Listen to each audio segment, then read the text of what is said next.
welcome to the podcast. Thank you for having me.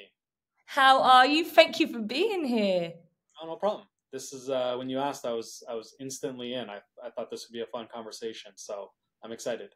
Yes, so am I. I'm very, very excited to get to speak to you. Obviously, we've met before once. God, how many years ago? Two or 3 years ago? 2022. It would have been. Yeah, which feels like a lifetime ago now. Feels so far That was away. the first atelier. Yeah, the first atelier, and it feels so long ago. I can barely remember it now. I know it does seem like a long time ago, but you guys just had the second one. Yeah, we just had the second one. Oh my God, in June. And that one was like in a different setting, and there was different vibes and different people. So, but it's always the first one that remains in your heart, right? It's always the first one's always For sure. the special one. Is the plan to do them every 2 years? I think so, yeah. I think it's every 2 years there'll be another one with a different, because when you guys did it, it was the task was it just to build as a team? I can't remember what your guys' task was. We had two teams, and then we were like the sort of coaches or the leaders of the teams. And at the end, I think the plan was to auction off the furniture pieces, but we had like limited materials to build with, and so it was a bit of a challenge, but that was a bit of a build off, I guess. Yeah, a big old, and I think that the first one, obviously things go wrong, so I think they took feedback from the first one and then like pushed the next one up, and then it was just like you had to build an exterior table, and the kids had to draw something and then they had to copy it. So it was like, so next year, God knows, people will have to fly in. Yeah, I would like to come back. It was a lot of fun the first year that we did it. Well, I'm sure you'd be happy. What's happening this year, but I want to come back to the next one because that was a lot of fun.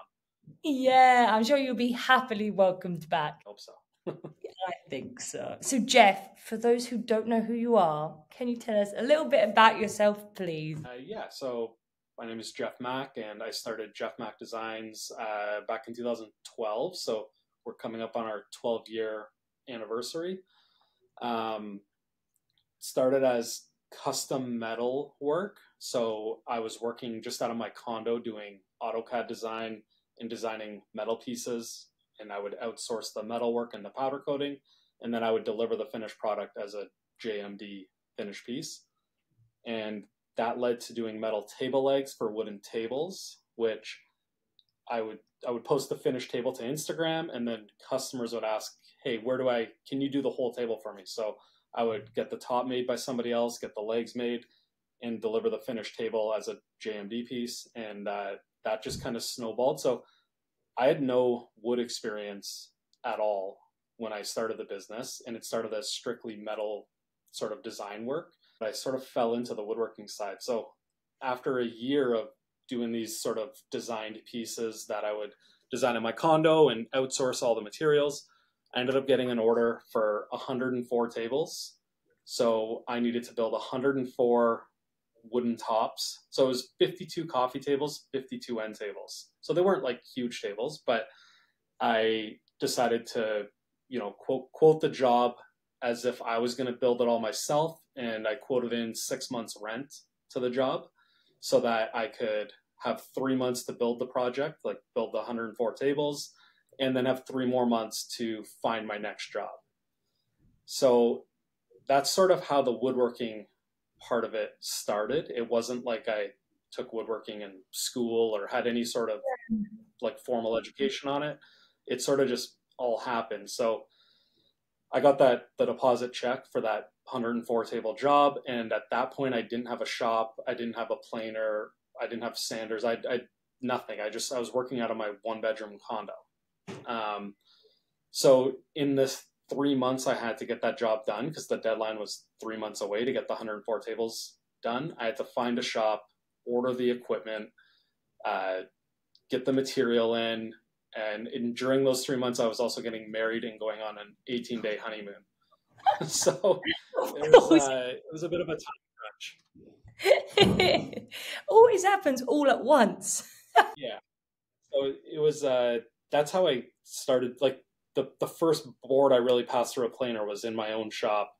Uh, in hindsight, it was a huge risk, but I'm a big believer in like no risk, no reward. So I took a big risk, and there was a big reward that came with it of the business kind of growing. And so that's how I got into the woodworking side of it. And yeah, needless to say, got the job done and delivered it just on time. And yeah, it was stressful, but we got it done. And then it just kind of snowballed from there. Was the most stressful part the glue up? I've heard so many things. Was that the most stressful part? Gluing it up? Yeah. So the funny story is all the material. Well, okay, let's go back a step. The tables were all for a music festival that was happening a couple hours north of where I live, and the music festival bought all this farmland where they were going to host this big music festival. It was called Way Home Festival, and they also do Boots and Hearts there, which is a big country festival there. So they bought this land, and on the land there was a farm, and in one of the farm, like the barns, there was a bunch of wood. So they wanted us to use that wood in the build. So we went up there with a U-Haul truck and basically loaded up all this wood into the back of the U-Haul. So we were using all this kind of older wood that came from the site. And so when you ask about the glue up, it's, we were starting with kind of rough, not kiln dried wood. It was, some of the wood had like bug holes in it and bugs, and it was kind of a mess. But yeah, it was a lot of glue ups because it was all dimensional, 2 or 3 piece tops. And so I had to buy a lot of clamps. Oh my God. And do you find that you enjoy the designing or the making more, or you like the whole process of it? So maybe like, I don't know, 8 years ago or so. So a couple of years after I started the business, I realized I enjoy the business side of things better than the actual making side. And I was more skilled at running the business than being hands-on in the shop. I still go out in the shop and I'll do a little bit here and there, but I'm not building pieces from beginning to end. I like the business side better. So I enjoy the marketing and the sales and just growing the business beyond, just being a single or like a solo, woodworker in a shop, which I know a lot of like, our competitors or other woodworkers are. They're these, individuals who work in the shop and they do everything from start to finish, including the sales and the delivery and all that, where I decided I would hire people that were more skilled than me at woodworking to do all the woodworking, and I would run the business. And we've been able to grow to do, multiple millions of dollars in sales every year. So I enjoy the business side more than anything. Yeah, a good option, I feel. And so you have, as I last checked, 918,000 followers on Instagram, and you have 834 on YouTube. As of it's probably grown more. It's probably gone even more. Did you ever expect to just? I know you focus a bit to be that massive. That is crazy amount of numbers. No, so when I first started the business, that was right around the time when Instagram kind of became popular, and my wife, she was my girlfriend at the time, she was like, you need to get an Instagram account. And I'm like, I'm not wasting my time with all that. Like, I'd rather just focus on getting sales, by calling people and, more traditional methods. Yeah. And, but I listened to her, made an Instagram account, and I, posted a few photos of tables, and I noticed, people liking them. And then I got an inquiry for another table, and I thought, okay, there might be something here. And back then I would go to the local hashtags. So like, the city that we're in is called Mississauga, and I would go to hashtag Mississauga, and I would just like and comment on like every single post, because the average person who sees a like from a business or an account that they don't recognize, they're going to check it out, and if they see tables and stuff that we're making that they like, maybe they'll follow, maybe they'll order something, maybe they'll share with a friend. So it was a very organic growth, but I put a lot of time and energy into just liking and commenting on other people's stuff early on. And it, grew to 500 followers, then 1,000, then 5,000. And I remember those milestones as we'd hit them, but it was a lot of sort of grinding it out at the beginning. And then the more I learned about Instagram, I learned, if you kind of create content a certain way, you can, reach more people just through the algorithm naturally without having to like and comment on everything. It's still an important task that I still do from time to time, but learning how the algorithm works is more important to get that big growth. And it changes all the time as well. It changes all the time. Sometimes it's reels, sometimes it's hashtags. Yeah, it is so hard to keep up with. So do you have any, like, I suppose, what would be your number one tip for someone looking to grow their social media platform in the same industries as you? Number one would be take lots of videos. So, we have a shop phone. We had a full-time videographer. He actually just left a couple of weeks ago, so we don't have a full-time videographer anymore. But the biggest thing is film everything, whether it's a time lapse or regular filming. Make sure you film it in portrait or landscape, depending on if it's designed for Instagram or say a YouTube. And the biggest mistake I think I see people make is they make content that looks like everyone else's content, and I think they're too afraid to try their own style or film their own way or put the edit together a certain way. And you gotta try new things to see what might stick. And that's one thing I was always willing to do when I was growing the account, was try new things, use new features. And some of them would fail, but some of them would do well, and then I would do another video that would be similar to the one that did well. So yeah, lots of video. Always evaluate what posts do well. So every now and then I'll maybe every other week or every couple of weeks, I'll look back at my last, say, 20 posts and see Yeah. which ones perform the best. And then I'll try to draw correlations between those 2 or 3 top performing posts and say, okay, you know what? This one had quick cuts and it was a minute 30 long. The next one was a minute 20 long and also had quick cuts. So I'm thinking, okay, quick cuts and maybe slightly longer content is what the algorithm prefers right now. And, I try to think, would this video stop me from, the mindless scroll on Instagram?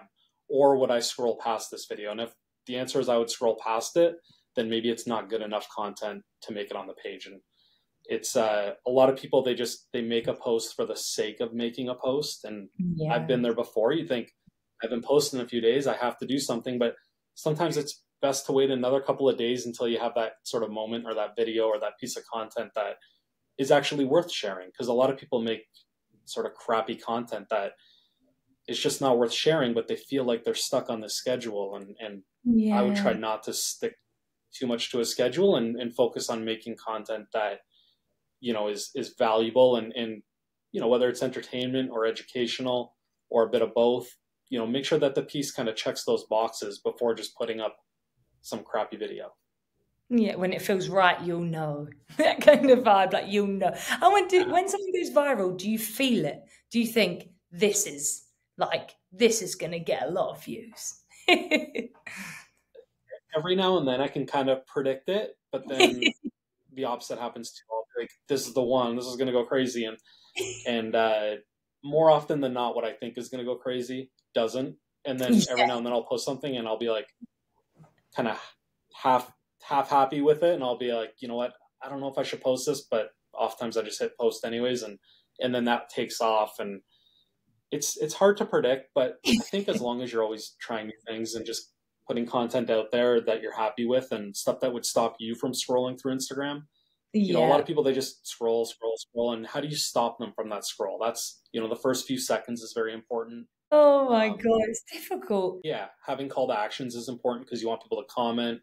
Make sure you engage with those comments. I see a lot of people, they get tons of comments and they never respond, which it's tough when you have a large account and you're trying to respond to everybody. I don't get to them all, but I try my best to get to as many as I can when I have time. Yeah, is it that many followers? That you're applying, replying to people as well is really good because there's so much. Just must be so much going on that.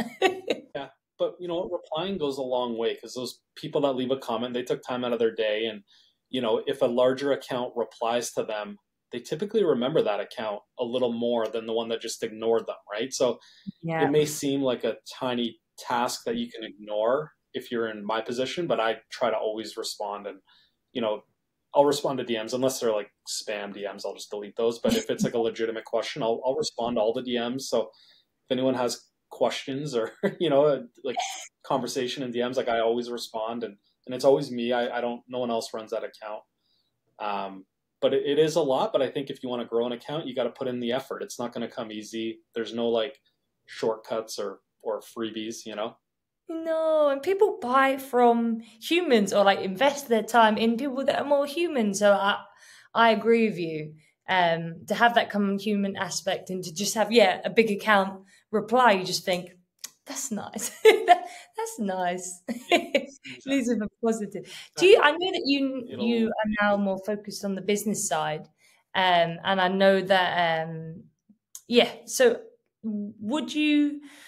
Do you have a favorite project, or would you have a project that you think was really cool to oversee or to make or to be involved with? I like the projects that are big challenges for us. So projects that Mm. make us step outside of our sort of comfort zone and push the limits of in terms of like what we thought we were capable of.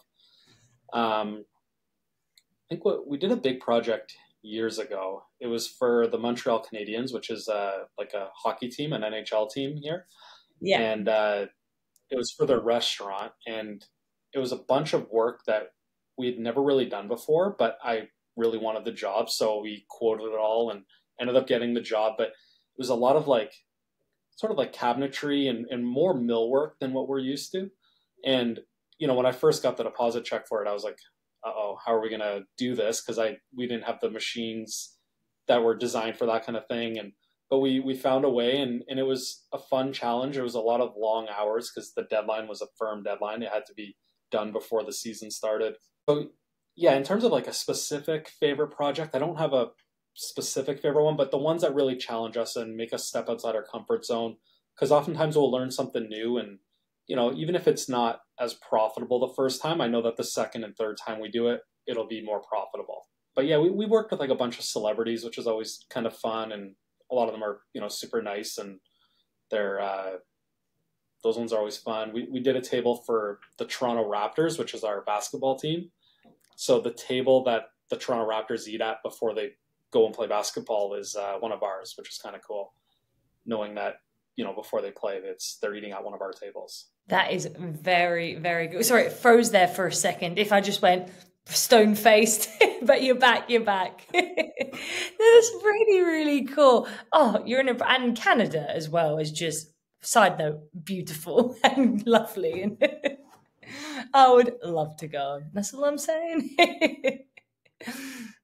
So I I think would like. Warren was over here not too long ago. Was he? Did you see him? I didn't see him. He was in another province, but I saw his Instagram stories, and it looked beautiful where he was, which I had actually never been where he was. But yeah, he was out in Alberta, which is a beautiful province. My God. Yeah, you must take. Do you ever find you take inspiration from your surroundings as well? It's just, I can imagine being in a beautiful setting helps with the creative mind. Yeah, for sure, for sure. So Jeff Mack Supply, I wanted to touch on, I guess, briefly. It is, as I'm aware, is kind of it's a side of the business that helps other woodworkers and supplies them with everything they need. Well, I guess to start woodworking or continue the journey. And so it's got wood. I saw you have like a learn section on there. I think that's just the coolest thing. And this is what I wanted to say to you. I bet you find so many people that ask you for advice, and that's such a nice way to take your experience and what you've done and everything you've learned and put that into I don't know, an easy place to get, like a knowledge hub, I'd say. Words Right. left me then. So one of the thought processes behind that is all the info that we have and that we share. It's all out there, whether it's somewhere on YouTube or a blog post or somewhere on the internet. It all exists. So, we don't do anything that's proprietary that no one else should know or could know. And my thought, and this is what helped with Instagram growth early on too, is I would share whatever I knew, because a lot of people would, save that post or ask questions on it. And it was just really good for engagement, and it helped the account grow. So my idea is, instead of me hiding all that info and keeping it to myself and not sharing it, why not be the hub for sort of knowledge and education and the stuff that we do, so that if somebody has a question or wants to figure something out, they could start on our website or our YouTube page and most likely find the answer. And then from a business perspective, if we have the products that we're talking about and teaching about, it's a pretty natural progression for the customer who's wanting to learn about it to be like, oh, they have it here. I'm just going to buy it from them.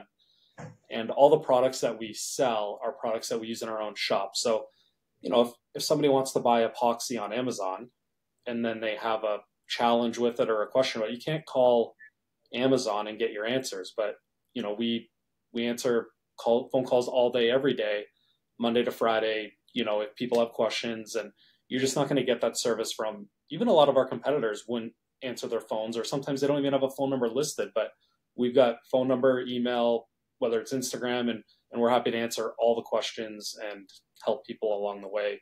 Even if they're not customers, we still help them out because I think it's sort of goodwill, and people will remember the name and hopefully come back.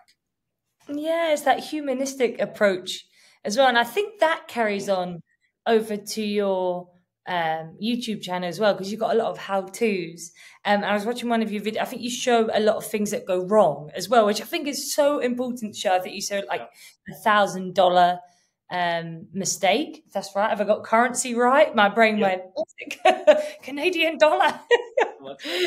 Yeah, like $1,000 mistake in like the epoxy fails. And I think that is so cool and so refreshing and transparent to show that. And do you find you get a lot of engagement with those kinds of posts as much as you do with the how-tos? And for sure, I think our most viewed video on YouTube is that $1,000 mistake video, and it showed that things do go wrong, and we make mistakes all the time, and I always have like a saying that we try to follow is just don't make the same mistake twice. Like if one of my employees makes a big mistake, even if it costs me thousands of dollars, I don't get mad at them. I don't, fire them. It's not like that. It's how do we avoid this mistake from happening again? And we take that approach, because I don't want people to hide their mistakes from me either.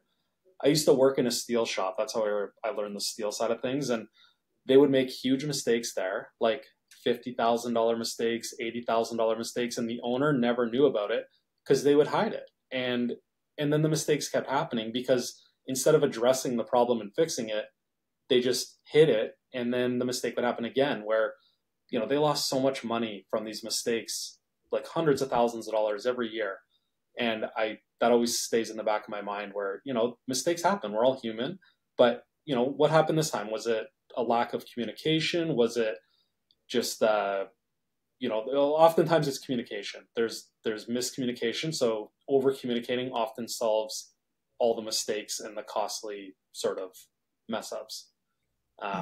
So yeah, we try to enforce that here. I don't care if people make mistakes. How do we avoid it for the next time?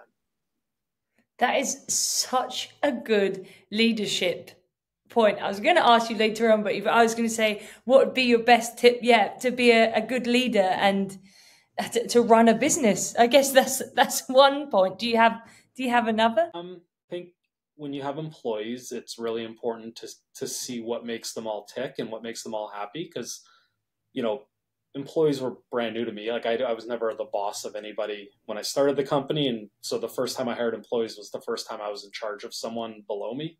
I don't like saying that, but being in charge of someone and guiding the way and whatnot. And so, some employees are motivated by more vacation time. Some employees are motivated by benefits. Some employees are motivated by flexible hours. Some employees are motivated by being able to use the shop when they're not working to build their own projects. And it's important to try to have like an individual approach to each of these employees to make sure that they're all happy. Because, you can't just say, I'll get benefits and that's going to make everyone happy, because not everyone's going to value that the same. So I try to have an individual approach and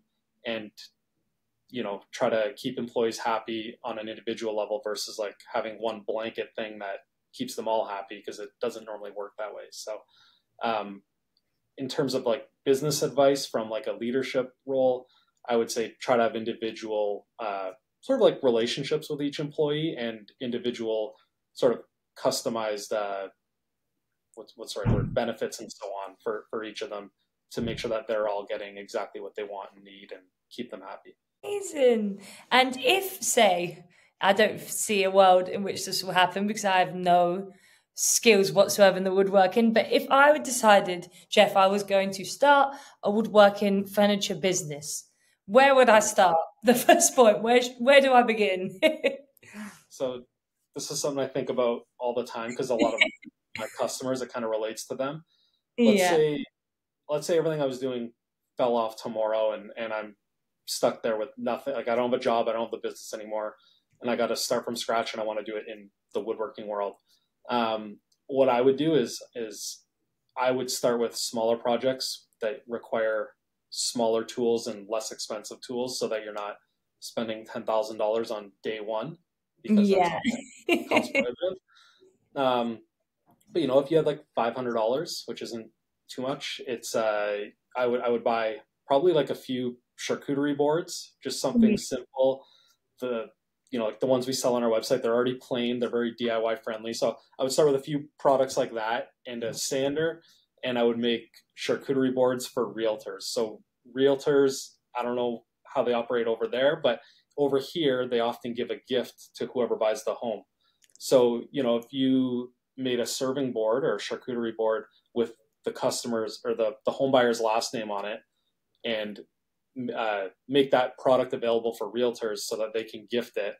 It's super easy. The customer will never complain. So even if the quality is not the best, you know what I mean? Like the homeowner is not going to say, "Hey, I don't like this." They're always happy with it.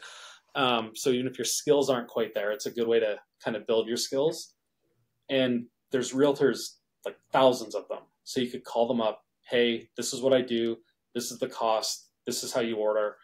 And I think it would be an easy way to generate some early sales and start to build some of those basic skills of sanding, maybe routing an edge detail on, adding a handle if you wanted to. And if you've got a laser, you can engrave it or outsource that. And I think that would be like an easy starting point. And after you get the ball rolling with some of that, then you could start to offer, you know, larger things like a coffee table or a bench or, you know, a piece of wall art, something beyond a charcuterie board. That is, yeah. I imagine you probably get that question a lot because I think I saw you. There was a quote. Forgive me, I may be. What's the term when you're saying it wrong? Don't let cool get in the way of profitable. I think I saw you quoted something. Not that being creepy and researched into your entire existence before, and I thought that was such a cool quote. A lot of people think that it's, you know, yeah, it's cooler to build a dining table and make $5,000, but you know, can you start there? No. Is it as fun making charcuterie boards and smaller things? Maybe not, but it's a good way to start, and it's a good way to make some money early on in smaller amounts, and the risk is a lot less doing those smaller projects. So if you don't have the money to, you know, lose if you make a mistake, the stakes are a lot lower, and so on. So yeah, sometimes you got to do some projects that aren't that cool, but they make you money to take that next step and grow the business. Yeah, very cool. And I think you started your YouTube in 2016. Do you see, which for me doesn't feel a long time ago, but now I'm looking back, I'm like, okay, I still feel like I'm stuck in 2012 and I'm like 21 or something still. Do you think the landscape has changed? The world of woodworking you see online has changed from when you first started to now, or is it still the same? I mean, I feel like it's always changing. Mm. I feel like back then you could do videos like how to do this, how to do that, and it would get more traction because those videos didn't exist. But now, fast forward, you know, 8 years, if I wanted to do a how-to video, there's probably 10 of those videos already made, and they're already, you know, have some popularity on YouTube. So for you to break into that group of how-to videos and get suggested on YouTube, it's a lot more challenging. So it's a very crowded space now. It seems like everyone is doing these types of videos, and to have your videos break through, it's a challenge. But I think that's where some personality comes into play. And you know, I've tried to build the business not so much around me personally, and that's why a lot of my YouTube videos, like, I'm not in it for a lot of it, or I'll just have like little tidbits of it, because at the end of the day, I'm trying to build big business. And if I wanted to sell the business, I can't sell myself with it, or at least not long term. So I've always been trying to be cognizant of that. But I think in terms of building a YouTube channel, having that personality would go a long way. And I think the YouTube channel could be a lot bigger if I was front and center of every video and, had a bit more personality to let shine. And, but I'm trying to build it in a way that it's not fully focused around me as a person. I'm trying to build it more around the company so that you'd see different people in the videos. And if, I'm on vacation, it's not going to hold up YouTube production. Yeah, because that's so true. It must be hard, and you must get that a lot, to differentiate Jeff Mack from Jeff Mack Designs. It must be a lot of crossover of you personally and the business. People must, yeah. Well, one of the, and I don't want to knock any of I have a lot of friends in the YouTube space, and I don't want to knock any of their businesses. But at the end of the day, if, I'm trying to build something that's going to be for my kids and my kids' kids, some generational wealth maybe, but I want to build something that I could pass on to them. And if you're a YouTube personality, amazing YouTuber, amazing woodworker, super smart guys, but if when he gets older and wants to retire, what happens to the business? Does he have a sellable business? I don't think so, at least not yet. Maybe there's some products in line that, could make an actual profitable, sellable business down the road, or something you could pass on, but it would be hard to pass on a YouTube channel that's been built all around one person to someone else. Same with that business it's all over, But I do think that if you want to build a business that you can either sell or pass down, there needs to be more than just a personality.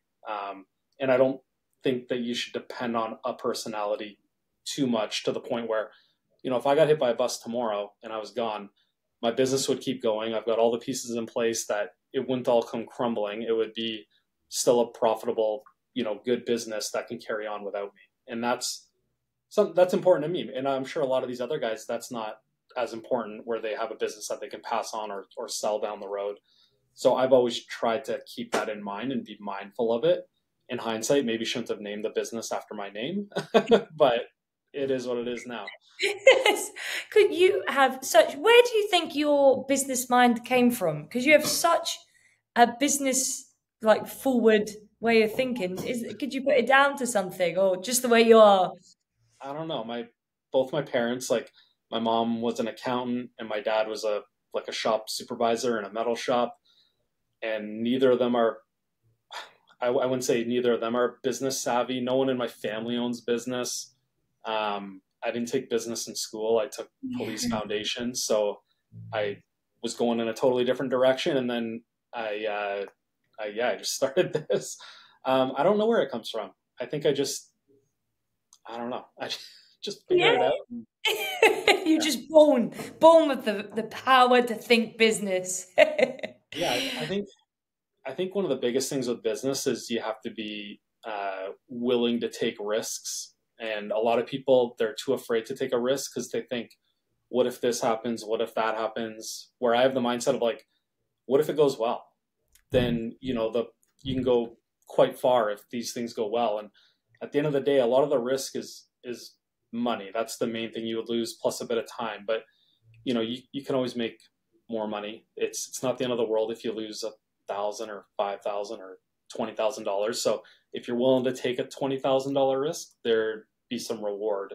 And if you're willing to work hard, I don't think those risks are as risky as they feel. Sometimes you got to, step outside of your comfort zone to make some moves and take some risks.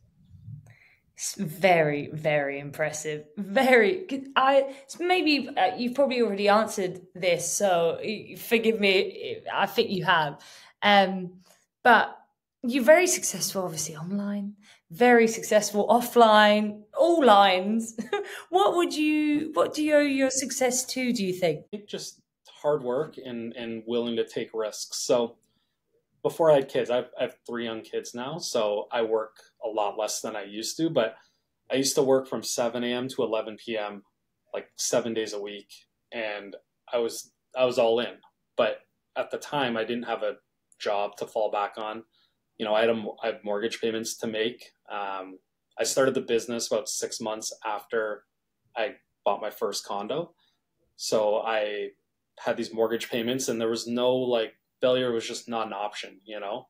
And I could have sold the condo and rented somewhere, but I just took the pressure and kind of ran with it. So yeah, willing to work hard and take some risks. I think that's the two biggest things. Anytime I see a business that's not growing, they could be working really hard, but if you don't take the risk, then you're not going to get the reward. So I think it's a combination of working hard and taking risks. And oftentimes I'll look back over the last 3 to 6 months and I'll ask myself, like, what risks did I take? And if there wasn't a lot of risks, then I know I need to take some more risks, assuming I want to keep growing, right?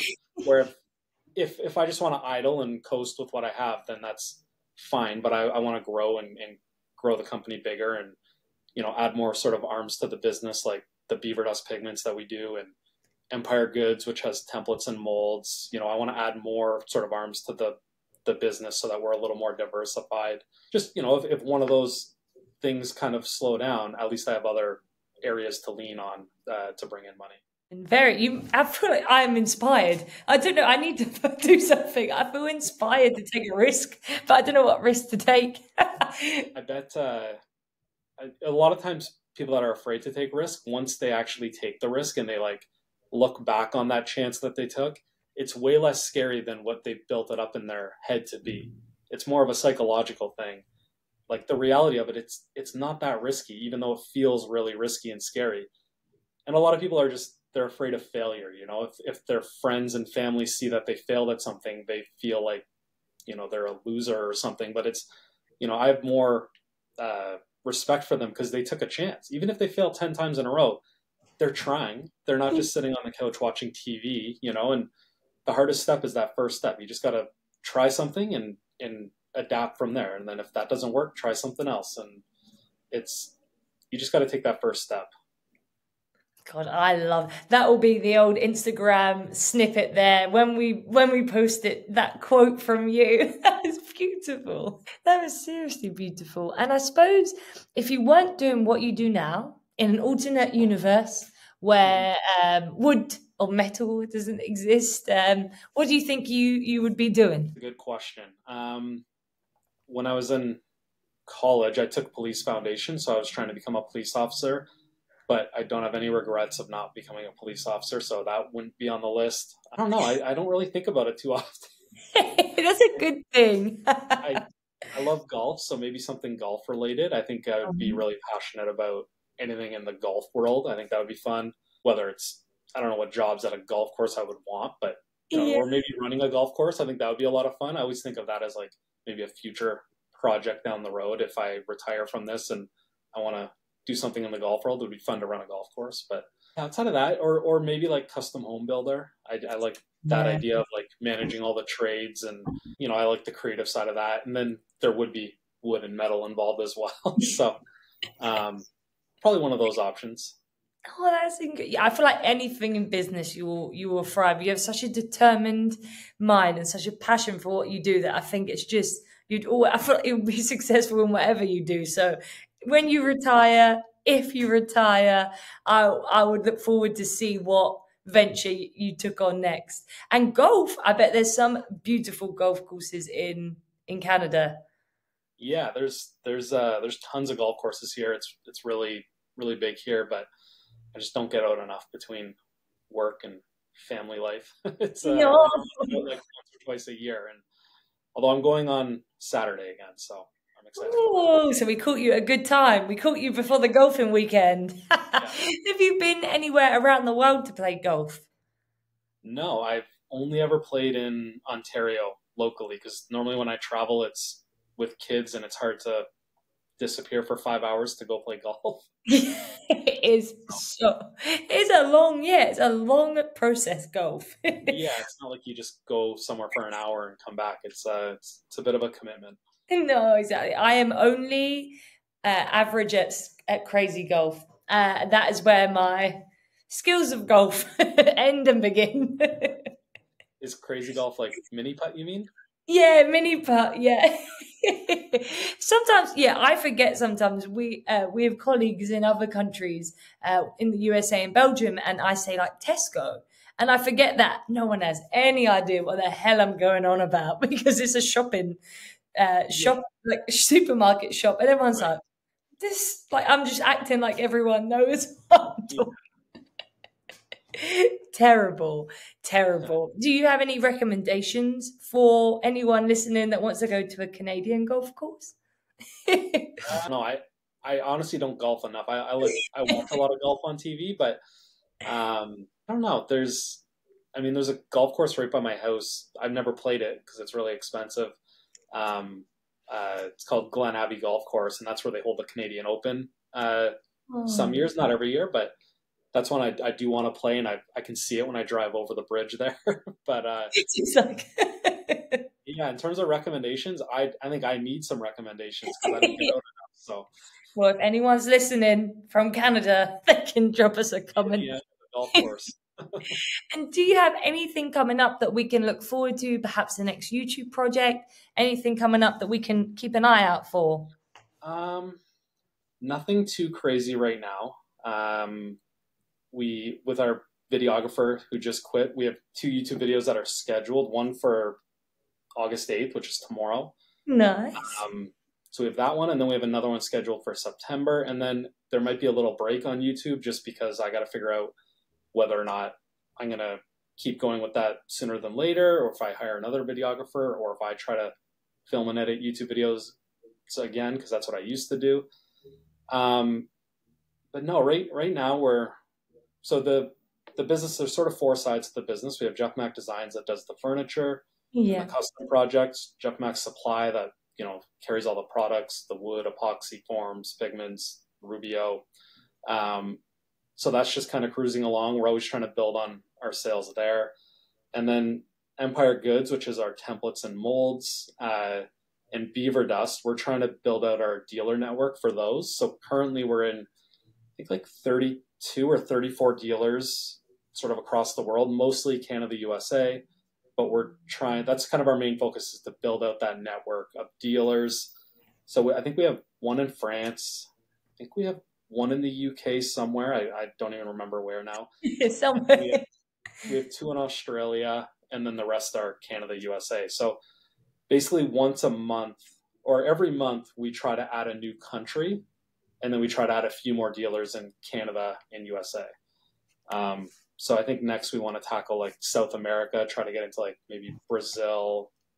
Mexico is a big one that we want to get into, but it's just there's language barriers there. Not so much time difference for this one, but the language barrier is the biggest one, and trying to find like a reputable company that we want to work with, because we don't want dealers everywhere and anywhere. We want to be selective and support our dealers that way.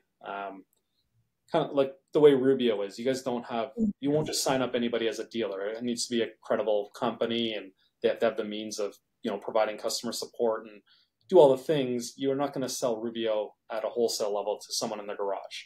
And we're kind of the same way. We want to avoid that, and really line up like proper partners that will do the brand good instead of bad. So in terms of exciting things coming up, basically just expand our wholesale offerings on that, and then possibly try to add a few more different types of products that kind of complement woodworking and epoxy, so that we can expand on sort of the lines of companies that we have to diversify a bit.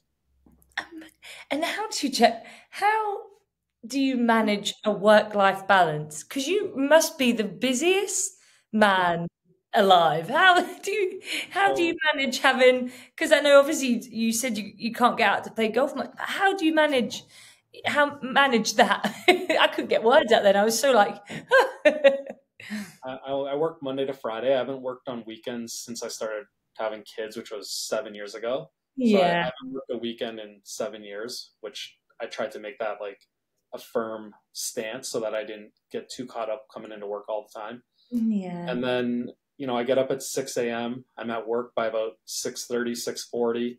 And then I used to work till 5 or 6 p.m., but now we've changed our hours here. And now I leave around 4 o'clock every day.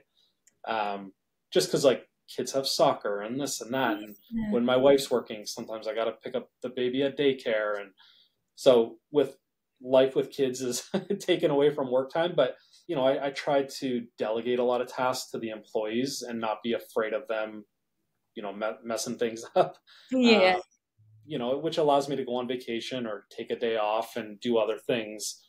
And it empowers the employees to feel like they're an important part of the team instead of me doing all the important things and leaving them with all the sort of tedious little tasks. I try to make sure everyone feels like they're an important piece of the puzzle, Yeah.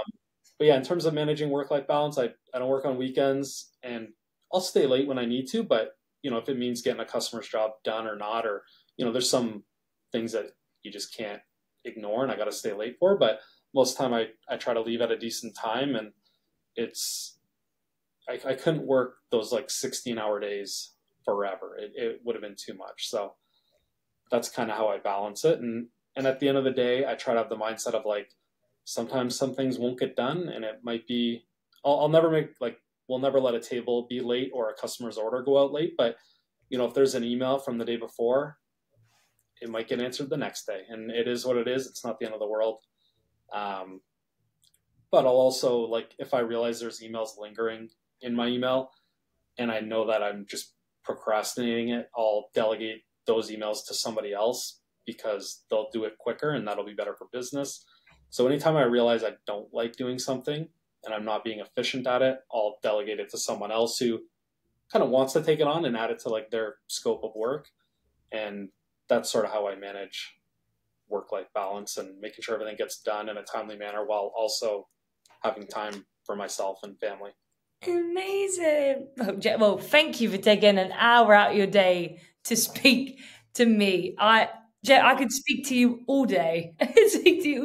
And where I imagine most people follow you online that listen, but where can we find you if we want to follow you online, our listeners?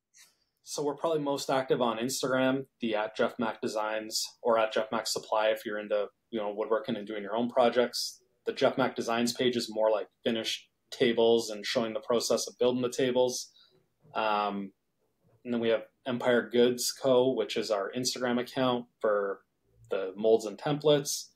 And then we have Beaver Dust Pigments on Instagram, which is our pigment line, obviously. And then, YouTube will be a little bit less active on there. But I mean, if you want to follow, we're going to try to get back into it sooner than later. But there is a couple of good videos coming up, on the 8th, August 8th, and one in September.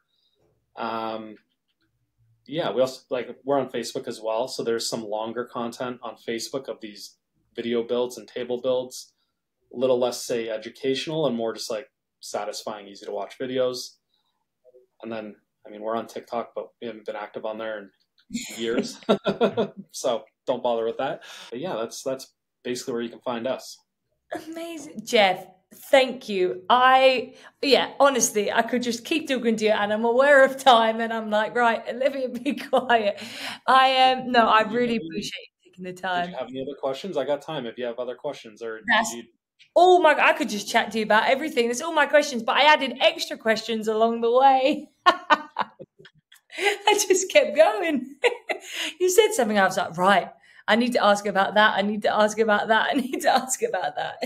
I really appreciate your time. And I think what you're doing is incredible. And I think to have such a business mindset like that is, you're only going to go whoop right to the top. That's the plan. I want to build something big and something that I either pass on to my kids or one day sell it if the kids don't want something to do with it. But I want to build something that's going to last, 10, 20, 50, 100 years. We'll see where it goes, but I want to build beyond, just my generation. Yeah, and I'm excited. We'll be along for the journey, hopefully. So we'll see it as we watch. Jeff, thank you so much for your time. I'll stop it now, but I won't leave. Thank you for having me. I appreciate it. And if maybe if people have questions on Instagram and we could do another one down the road and answer a bunch of those questions or something like that, if that works for you. Happily. Yeah. Any questions, let us know and we can do another one. I'll happily do it. Okay.